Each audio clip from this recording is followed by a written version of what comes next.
First letter to the Corinthians. It be the God and Father of our chapter 1 and verse 3. Fight the good fight. Timothy chapter 6 verse.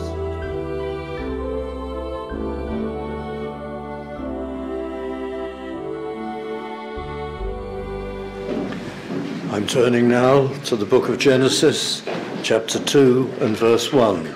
The book of Genesis chapter 2 verse 1. Thus the heavens and the earth were finished, and all the host of them. And our subject is the Garden of Eden. And we've been looking at the first chapter of the book of Genesis and seen its remarkable structure and its depths and its great wonders and all that we have to learn, or some of the things we've been through rather quickly in summary manner, and we proceed into this second chapter now. Now, it's often said that Genesis chapter 1 is completely contradicted by Genesis chapter 2.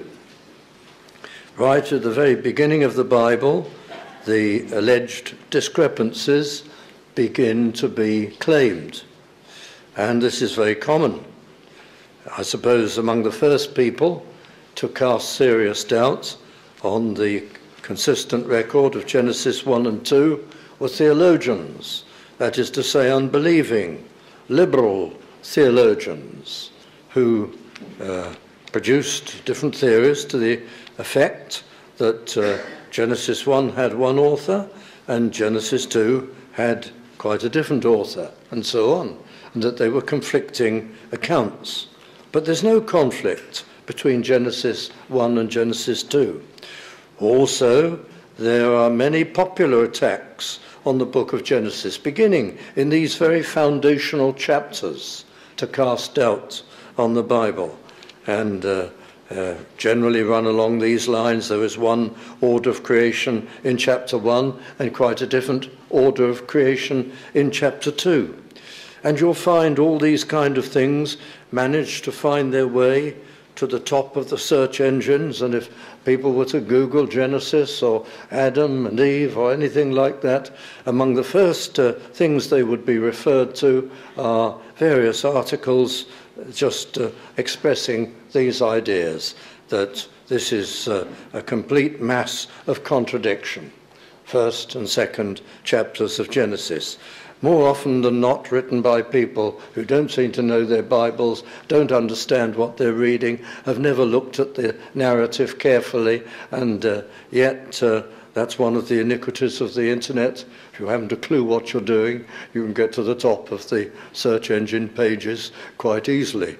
And certainly on a topic like this, you may be a very popular port of call for many people, doubters and so on. You may be endlessly referenced, and that's how it works out. Well, I don't want to talk too much about this, but there's no contradiction between the first two chapters of Genesis.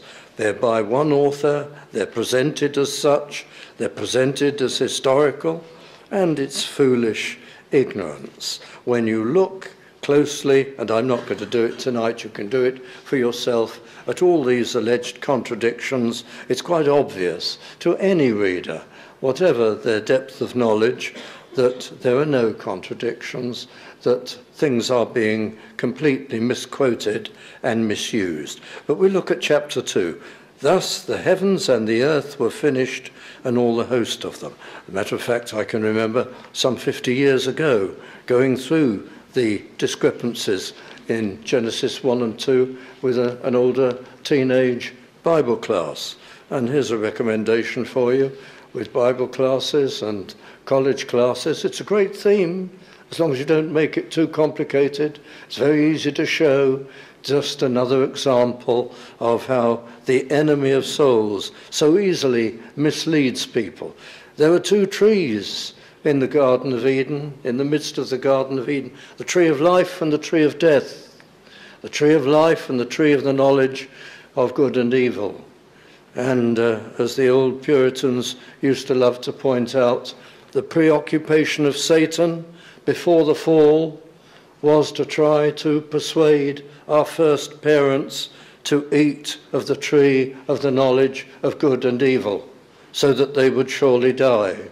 And ever since then, it's the tree of life which has been presented to fallen men and women, and it's the enemy's chief occupation to persuade people not to eat of the tree of life. And you can sum up the whole of satanic activity by that simple picture and illustration. Well, let's look at this tremendous second chapter. Thus the heavens and the earth were finished, and all the host of them. Again, it has even been translated the ornaments or the furniture of space and the earth. And on the seventh day, God ended his work which he had made. Creation from nothing came to an end. And he rested on the seventh day from all his work which he had made. Of course, the animals and plants have been mentioned, space, the stars, the sun, the moon, all culminating in man. And as I mentioned last study, no mention of the angels, because they're not part of the host of the heavens and the earth. The heavens here being space, material space, not the celestial realm, not the realm of God's abode.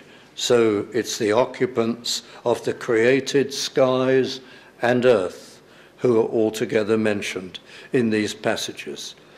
And on this second verse, on the seventh day, let us understand that to mean by the seventh day. Again, people say, oh, there's a contradiction here. You have 6 days of creation, and now you have a seventh. It's perfectly obvious, I would think, to anyone that not even the most elementary writer would make a mistake as big as that and contradict himself in the space of just a few words.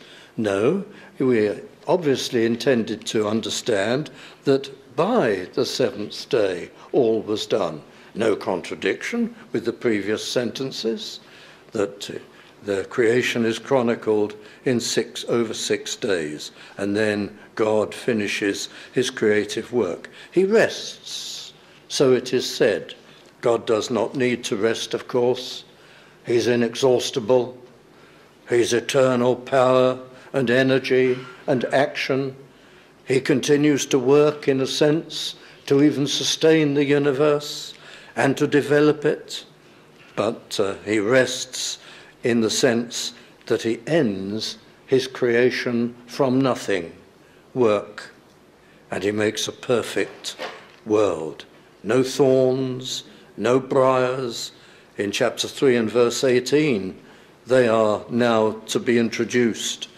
And thorns also and thistles shall it bring forth to thee. They were not there before. No predators, no death.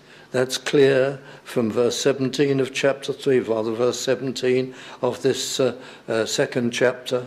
Death comes with the eating of the fruit of the knowledge of good and evil. By the way, are we talking about 7 literal days? It certainly appears to. Evening and morning being described for each day of creation. 6 literal days.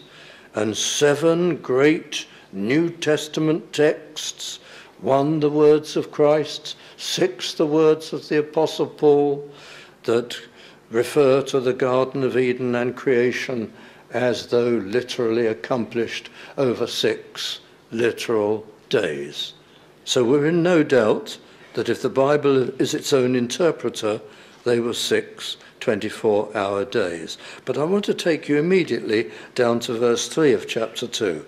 And God blessed the 7th day and sanctified it, because that in it he had rested from all his work which God created and made. The Sabbath principle, the day of rest. It's made a blessed day. He blessed it. He sanctified it, which means he set it apart and declared it to be holy. It's a day of favor.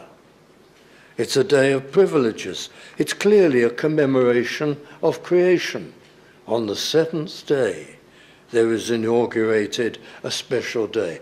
God did not do this for his benefit. God doesn't dwell in time as we do. He would not declare a day in time, a day of the week, from that time on to be special and blessed and sanctified and made holy. It is, of course, for man's benefit that this was done. And so we have the creation ordinance of a day of rest. And here it is the seventh day, a time for worship. If Adam and Eve had continued in bliss and in life in the garden, there would have been a Sabbath rest every seventh day. In the event they fell, but that creation ordinance stands, and we may well assume that those first generations kept the Sabbath rest, the memorial of creation, of God's great work. That's what an ordinance that was established then. The best of days to enjoy, a day for God, a day for reflection. Of course, it was made law from the time of Moses, the fourth commandment, and it was linked to this creation ordinance. Remember the Sabbath day, as though to say it's always been in force. It always was an obligation from the very beginning for man to reflect and to have this day set aside for God. And so it is today. In the time of the New Testament, the apostles, no doubt by direct inspiration, began instead from the very beginning to meet on the first day of the week, the day of resurrection. And the day plainly by divine authority was changed from the seventh to the first. But the Sabbath principle remains. And so we believe in the Sabbath rest. A pastor came to see me once, and we were talking about different things, and I can't remember how we got to it. But suddenly he said to me, almost proudly, almost defiantly, "I am not a Sabbatarian." And he despised the notion of the fourth commandment and the principle of the fourth commandment applying for today. What a tragedy. What a great shame that there are churches where it isn't taught, where it's ignored, where people take in entertainment and all kinds of things on the Lord's day. But here is the creation ordinance beginning in verse 3. At the time of Moses, it picked up a significance which went beyond simply creation. Well, did I say simply creation? That's a massive and a wonderful thing to commemorate week by week. But the redemption of the people and their deliverance from Egypt and redemption became a great part of the theme. And so in the New Testament, the day of resurrection, and when you speak of resurrection, you speak inevitably also of Calvary and atonement. Resurrection from what? And so those great themes came in the New Testament. And that's the Lord's Day that we have to this day. I go down to verse 4. These are the generations of the heaven and of the earth.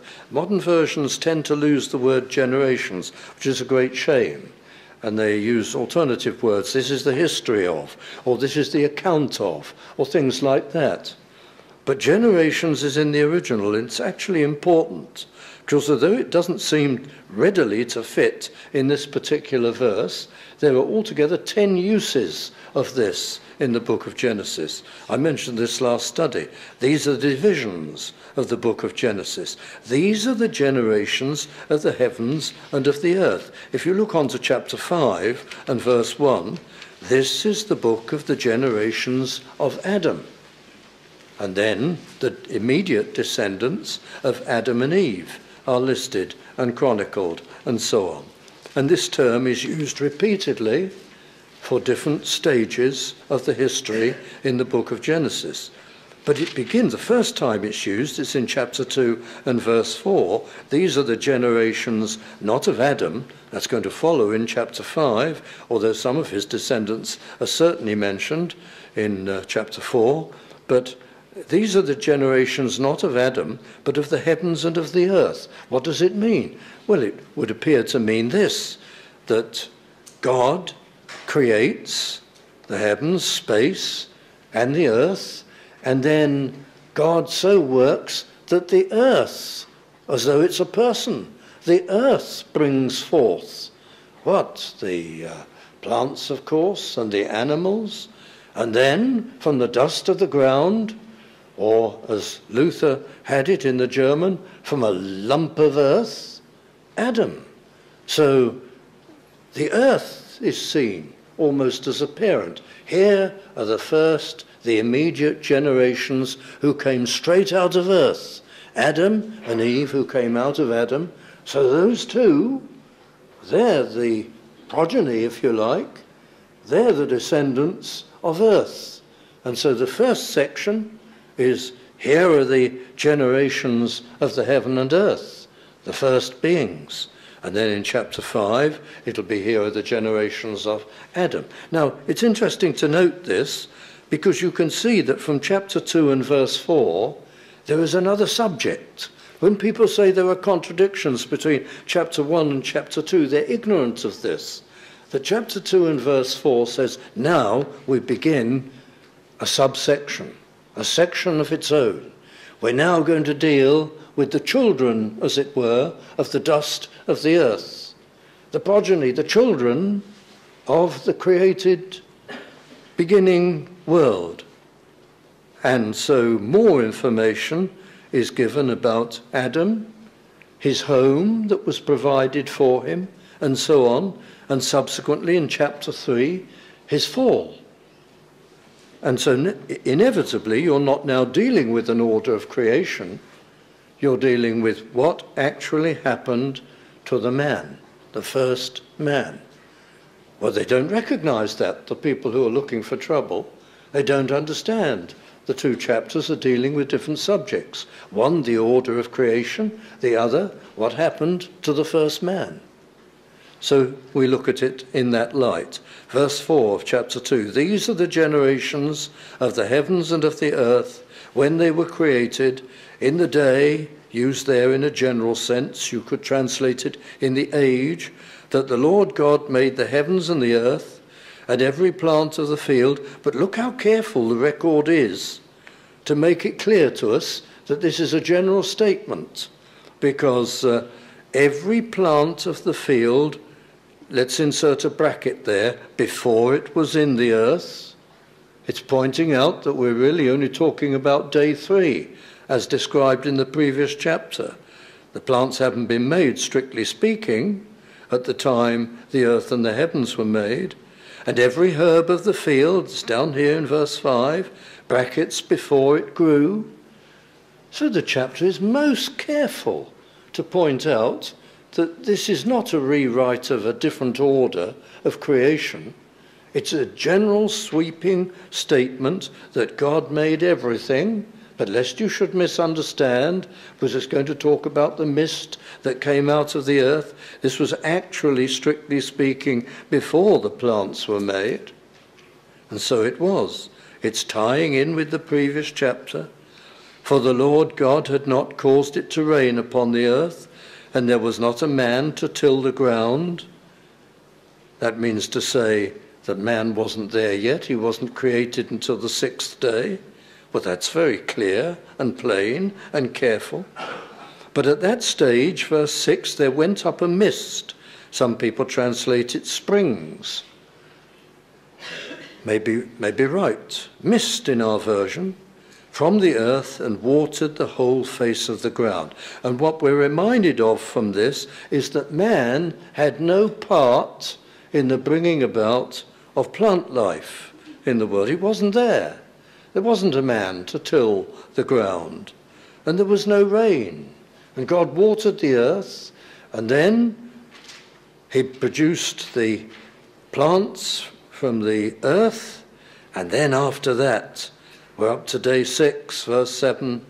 The Lord God formed man of the dust of the ground, from a clod of earth, and breathed into his nostrils directly the breath of life, animation, and the soul. And man became a living soul. So God breathed in something special to man that was not breathed into the animals. Oh, how foolish the critics are. They say, God did not, according to this, breathe a soul into man until he was made and developed, because he breathed it into his nostrils. How foolish. Nobody expects this to be that literal. For this to be said, the Lord God formed man of the dust of the ground and breathed into his nostrils. That's a figure of speech. He breathed in. You don't take every single word literally. Oh, he was made, and then subsequently he was given a soul. The way people savage these accounts in a way that you would never do to any literature. No, God formed him and breathed in, and man became a living soul. And verse 8, the Lord God planted a garden eastward in Eden. Now there's some geography in these verses. I'm not going to give much attention to that, but there evidently was a time when you could quite clearly determine where the Garden of Eden had been. Now it wasn't there anymore. After the fall, and especially after the flood, one can see all kinds of scope for any signs of that precious place to be eradicated. Many people think it was probably under this particular desert. Others say that particular desert. Some place it in Iraq, some place it in other places. There is a little bit of geography here, but we don't have sufficient knowledge to understand it. But there was a time when people could figure it out with the names of the rivers and everything else, and get some intelligent idea. It was a definite place. Eastward in or of Eden.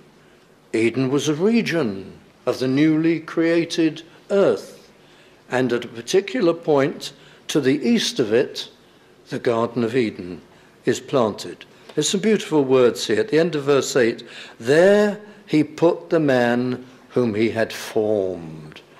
I noted last week the craftsman terms that keep coming up in these first chapters. It was care and design, formed by God. And verse 9, you have it again. Out of the ground, God made certain things, made the Lord God to grow. And the words are building words that are employed in the text. So there's the craftsman at work. Not usually words that we associate with a garden, but they're there. Out of the ground made the Lord God to grow every tree that is pleasant to the sight, was the most beautiful place of all, and good for food, a variety of fruits which could fully satisfy his need of diet. The tree of life also in the midst of the garden, and the tree of knowledge and good and evil. And we'll talk about these things a little more as we go on. And verse 10, holding to the geography, and a river went out of Eden, was sourced in Eden to water the garden, and from its source it was parted at some point and became 4 heads, and the names are given, which don't mean very much to us today. But still there's a message in it, and the message is that this was a definite place. And it was a place with water sources and beautiful trees and perfect food, and it could at some time be identified in some way, though it wouldn't have been the same as it was in earliest times. Verse 15, and the Lord God took the man and put him into the Garden of Eden to dress it and to keep it. And we learn very much from this also. Now, he didn't have to work in a way that was onerous or difficult for him. That came later with the curse. Chapter 3, verse 19, in the sweat of thy face shalt thou eat bread till thou return unto the ground. But there was no hardship for man in the Garden of Eden. So we see him dressing it and keeping it as more, not hard work, but his capacities, his wonderful capacities and abilities, having an application and having fulfillment and beautiful things to do. If you're a gardener and you know about gardening, there are some things you enjoy doing and there are some things you don't enjoy doing. The chores and the difficult things. Take all the latter away and you get some idea of the Garden of Eden. Only the fulfilling things, the enjoyable things, the constructive things, the wonderful things. There was no hard work and there was no pain and there was no sweat in the Garden of Eden. So who was put in the Garden of Eden to dress it and keep it? Even before the fall, man was made a person who must be active and fulfilled and must work in the very best sense of the word. And so it is today. If you're not working, you're unhappy. You're bored. Or you're not fulfilled. And people say, I'm looking forward to retirement. I'm going to retire, you see. And they think retirement, rest, ease, but it's not fulfilling. And it's not really happy. And they wish they could do something positive and constructive and useful and so on. Because that's what we're made for. And so it was in the Garden of Eden. And then you get the command in verse 16. Here is the covenant test that was put upon man. And the Lord God commanded the man, saying, of every tree of the garden thou mayest freely eat, wonderful fruits, a much greater diversity of fruit and taste and texture than we know today, I'm quite sure. And he could freely eat of those things. But verse 17, of the tree of the knowledge of good and evil, thou shalt not eat it. Well, we can pause there. It wasn't in this covenant test that man was commanded to accomplish something. He was sinless, he was perfect, he was happy being fulfilled in keeping the garden. The test wasn't a command to do something. It was, if you like, the easiest kind of command. It was a command to not do something. And to not do something which he had no need to do. He didn't need the knowledge of good and evil. He didn't know what it was. He didn't need it. It didn't make him go short of anything. It was a command not to do something. In other words, the great test was not to be hostile to the will of God. Not to oppose the will of God. That was all. You will have bliss, happiness, fulfillment, every wonderful thing, but don't oppose the will of God and trust him and what he says and look to him for everything. That was the test. And as we shall see in chapter 3, the man failed. Because the woman hasn't been brought into it yet. But of the tree of the knowledge of good and evil, thou shalt not eat of it, for in the day, at once, immediately, that thou eatest thereof, thou shalt surely die. And as we shall see in due course, immediately man fell, he died in any number of respects. His fulfillment died. His perfect happiness died. His perfect peace died.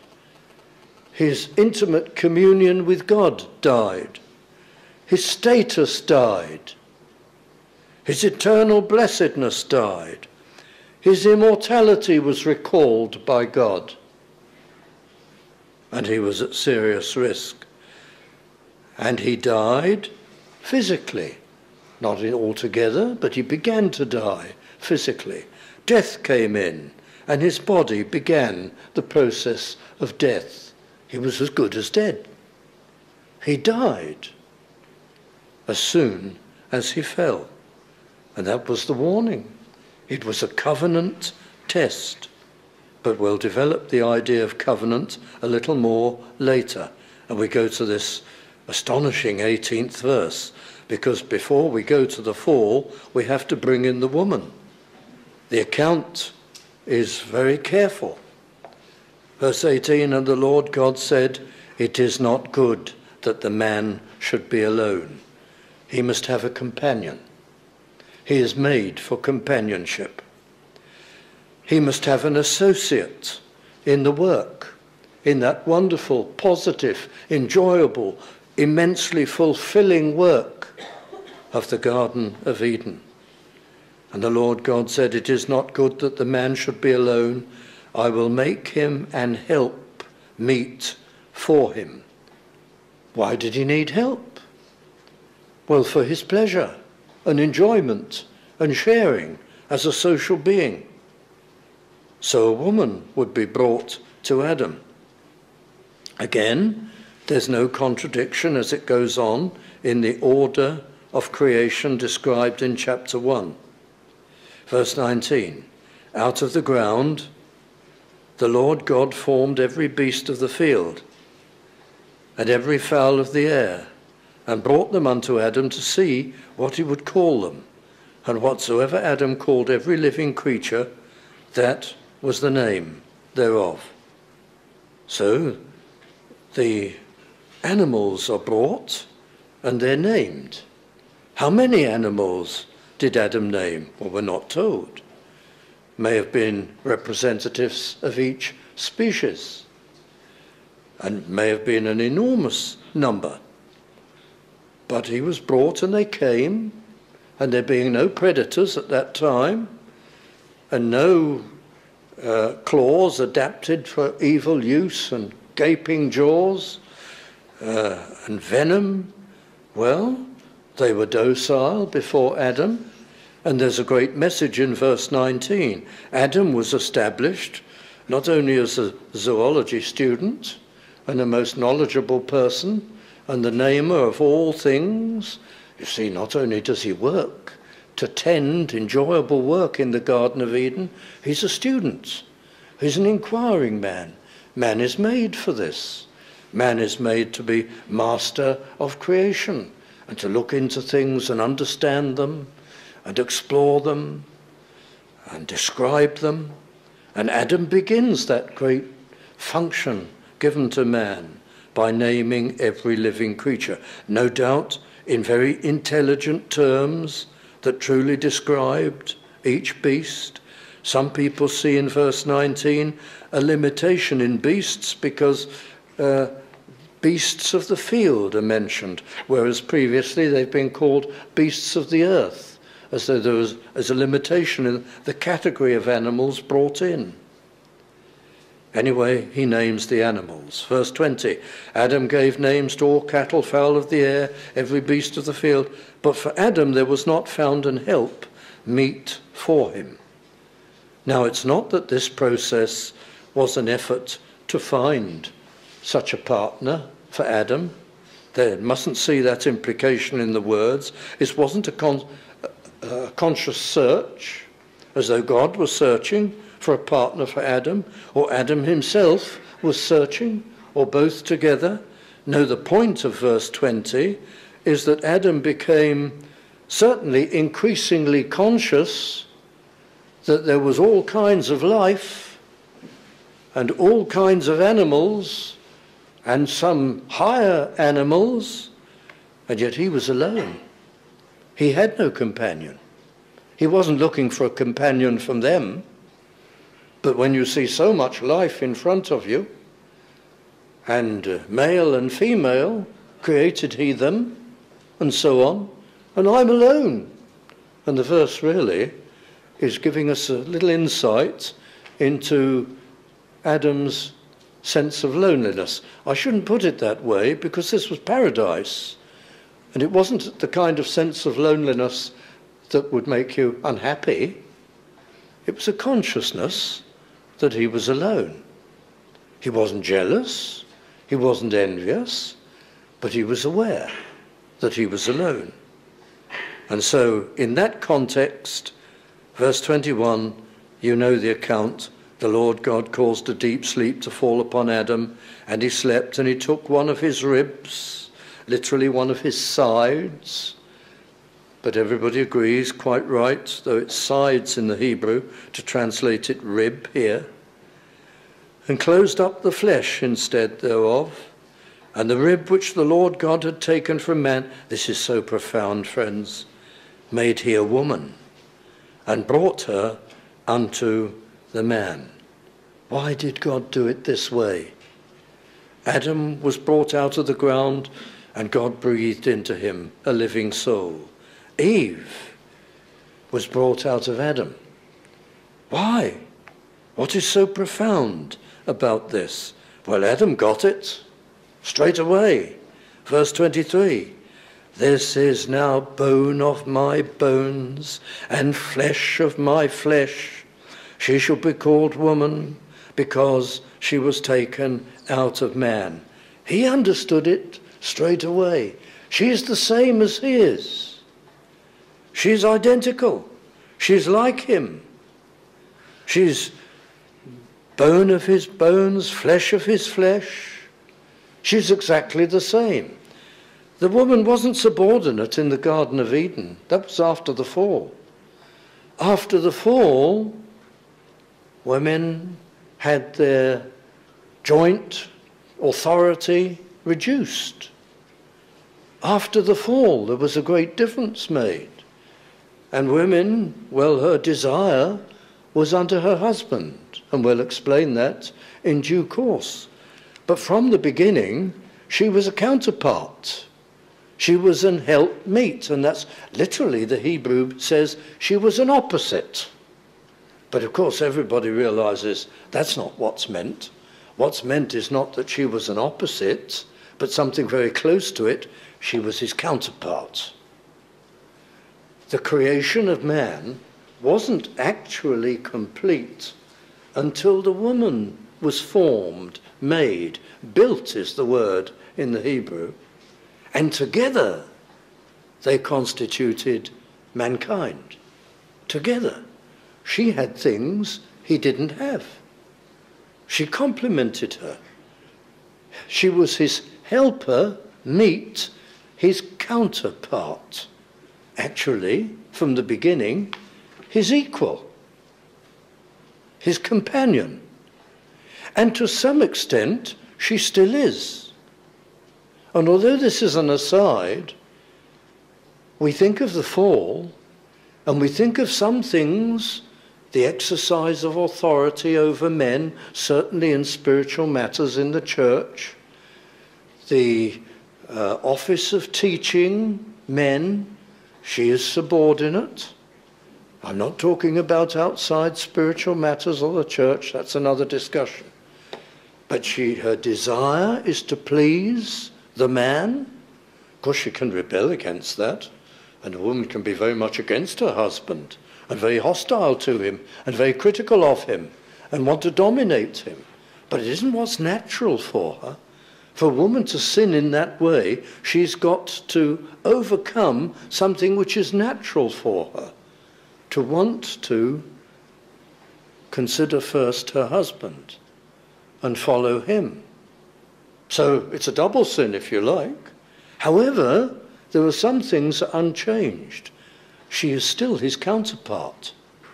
She is still his equal, in a sense. He needs her. And though he is to be her head in marriage and in the church, he'd better consider her and take account of her and be very sensitive and very kind and very careful. And some cultures in the world have got it all wrong. No, he's not only dominant, he's superior. He's special. He can be rough, he can be unkind. He need not take account of her.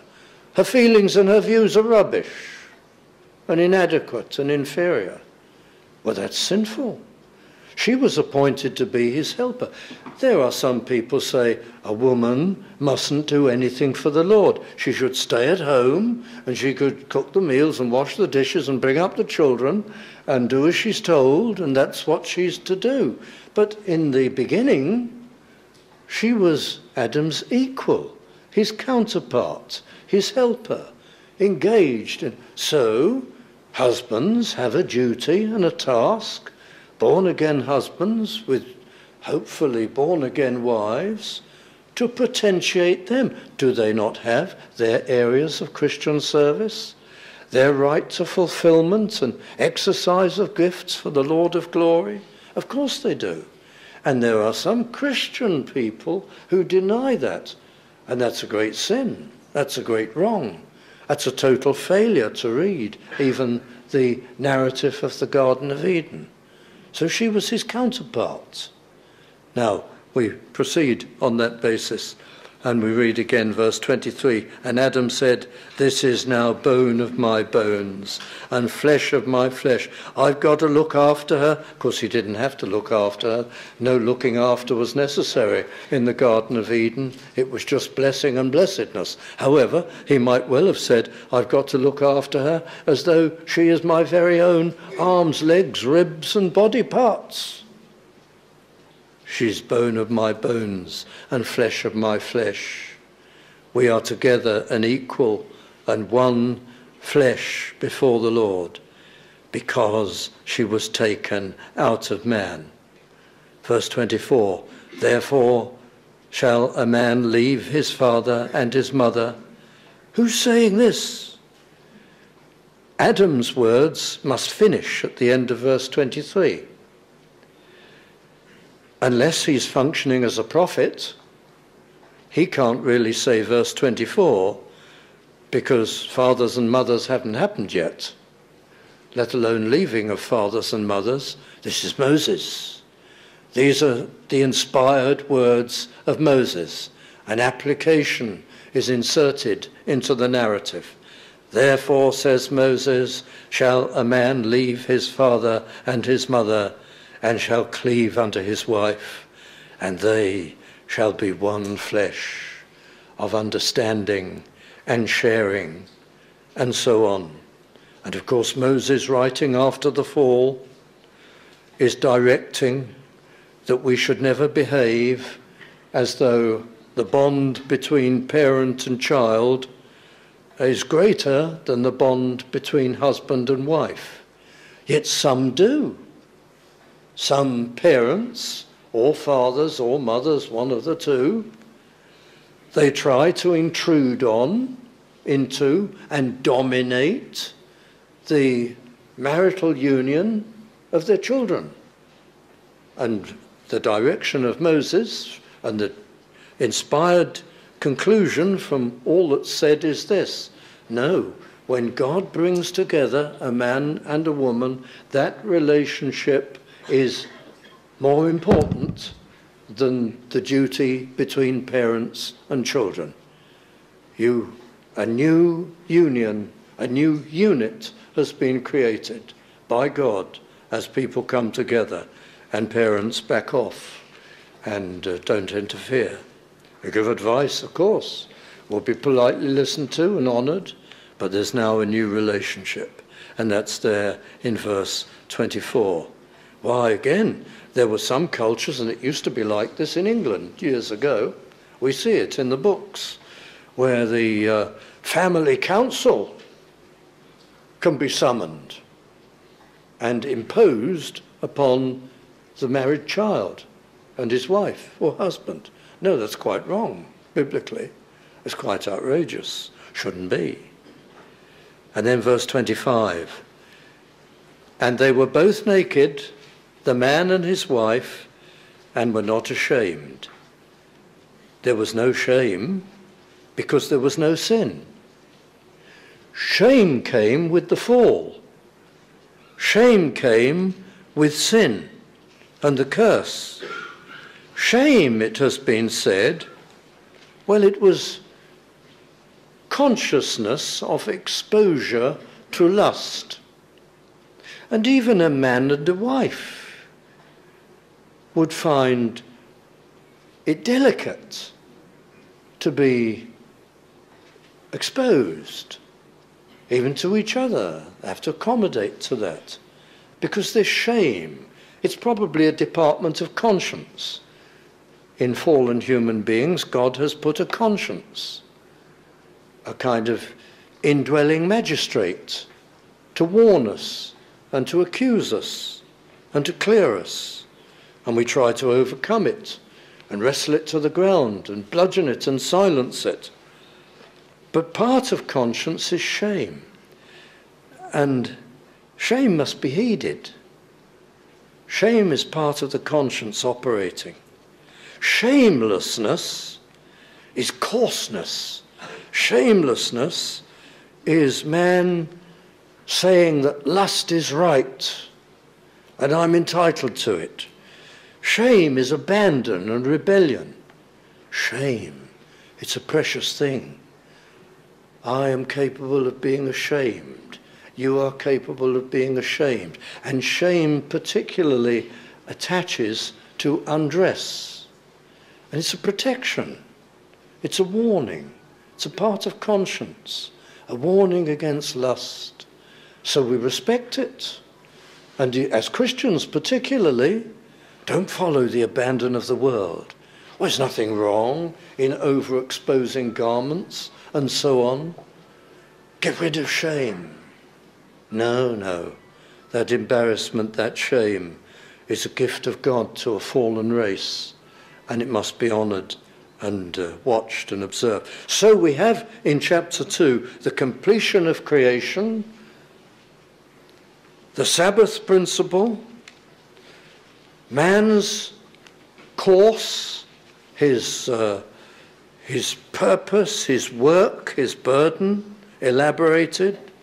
You have the garden, the covenant test, the simple law, do not eat of the tree of the knowledge of good and evil.